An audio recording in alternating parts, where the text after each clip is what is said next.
দেখো, লাভ ক্ষতির একটা খুবই গুরুত্বপূর্ণ প্রশ্ন। কি বলেছে প্রশ্নে? বলেছে কোন একটা দ্রব্য 240 টাকার পরিবর্তে 250 টাকায় বিক্রি করলে 5% বেশি লাভ হয়। তোমাকে বের করতে বলেছে দ্রব্যটির ক্রয় মূল্য কত হবে। এখানে একটা জিনিস ভালো করে লক্ষ্য করো, তুমি যখন দ্রব্যটাকে 240 টাকায় বিক্রি করছো তখন তো একটা টাকা পাচ্ছ। আবার সেই একই দ্রব্যটাকে 240 টাকার পরিবর্তে যদি 250 টাকায় বিক্রি করছো তখন একটা টাকা পাচ্ছ। এক্ষেত্রে কি হচ্ছে, 240 টাকায় বিক্রি করলে যে টাকাটা পাচ্ছ 250 টাকায় বিক্রি করলে তার থেকে একটু বেশি পাচ্ছ। আর যদি বেশি পাচ্ছ তাহলে তোমার একটু বেশি লাভ হবে। সেটাই বলেছে তোমার লাভটা 5% বেশি হচ্ছে। মানে আগে যা লাভ করতে, মানে 240 টাকায় বেচলে যা লাভ করতে, 250 টাকায় বেচলে তার থেকে 5% বেশি লাভ হচ্ছে। তার মানে এই যে দুটো টাকা, মানে দুটো বিক্রির ডিফারেন্স যদি আমি করি, যে টাকাটা হবে সেটাই 5% হবে।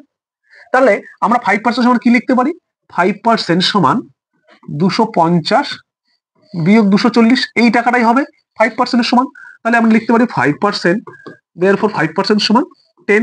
এটা তাহলে 1% সমান কত হবে? 10/5, কাটাকাটি করলে 2, তাহলে 1% সমান 2 হবে। এবার আমরা কি বের করবো? ক্রয় মূল্য। তাহলে ক্রয় মূল্য মানে কি? আমরা জানি ক্রয় মূল্য মানে 100%। তাহলে 100% সমান কি হবে? তাহলে 100% সমান 2 ইন্টু 100, 200। তাহলে দেখো দ্রব্যটার ক্রয় মূল্য হয়ে গেল 200 টাকা। কোথায় আছে অপশন? অপশন এতে আছে সঠিক উত্তর। যদি তোমরা বুঝে গেছো কিভাবে করছি, সবসময় ডিফারেন্সটা বের করবে, সেটাই হবে বেশি। তাহলে তোমাদের জন্য যে প্রশ্নটা আছে সেটা দেখো। এই প্রশ্নটার সঠিক উত্তর কি হবে প্রত্যেকে কমেন্ট করে জানাবে। ভালো লাগলে অবশ্যই ভিডিওতে একটা লাইক করে যাবে।